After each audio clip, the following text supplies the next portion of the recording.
Bonjour, je suis Saint-Ov Benjo, porte-parole au bureau du Premier ministre israélien et je suis là pour vous fournir quotidiennement en français sur la situation en Israël.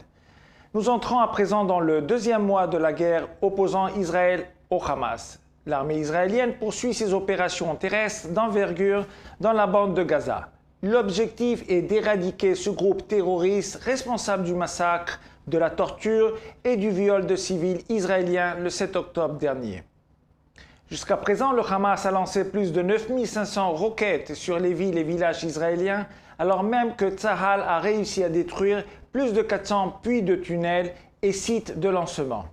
L'un des principaux obstacles à l'élimination de cette infrastructure terroriste est son implantation intentionnelle au cœur des installations civiles sensibles telles que les hôpitaux, les écoles ou encore les terrains de jeu. Tsahal, chaque jour, apporte des preuves supplémentaires de cette stratégie macabre du Hamas. Son objectif est double, se protéger des forces israéliennes bien sûr, mais aussi maximiser les pertes civiles pour s'en servir comme un outil diabolique de propagande. Hier, nous avons montré lors d'interviews télévisées que les hauts responsables du Hamas admettaient ouvertement cette stratégie. Aujourd'hui, nous souhaitons partager des preuves plus détaillées de cette stratégie. De nouvelles preuves publiées par les forces de défense israéliennes.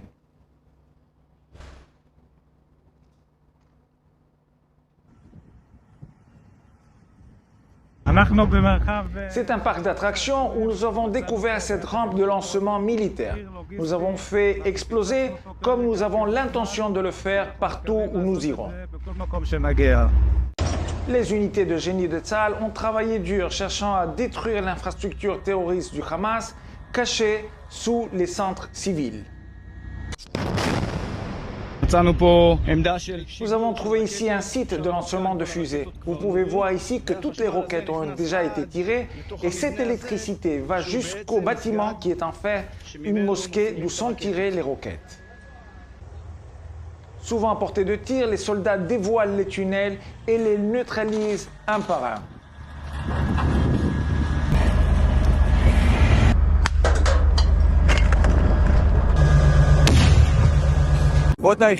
Les forces de l'unité ont localisé, cartographié et détruit un tunnel d'attaque de l'organisation terroriste Hamas. Le tunnel traverse un quartier résidentiel et son accès principal se trouve dans le salon d'une maison. Le chef d'état-major Herzi Halevi a résumé la stratégie.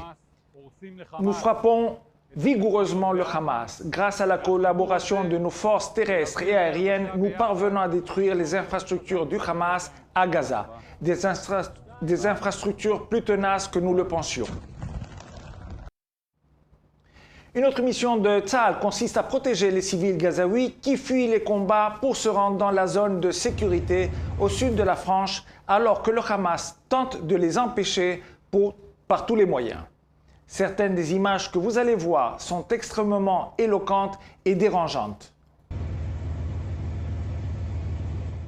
Les images en provenance de Gaza hier mettent en lumière une autre réalité. Les Gazaouis qui se dirigent vers le sud pour se mettre à l'abri, ici on les voit brandir des drapeaux blancs, sont en fait protégés par les soldats et les chars israéliens. La nécessité de cette protection est apparue clairement aux yeux de Tsahal lors de la précédente tentative d'évacuation lorsque le Hamas a abattu ceux qui fuyaient. Comme je l'ai dit à maintes reprises, le sang des femmes, des enfants et des vieillards n'est pas à lamenter, c'est une nécessité.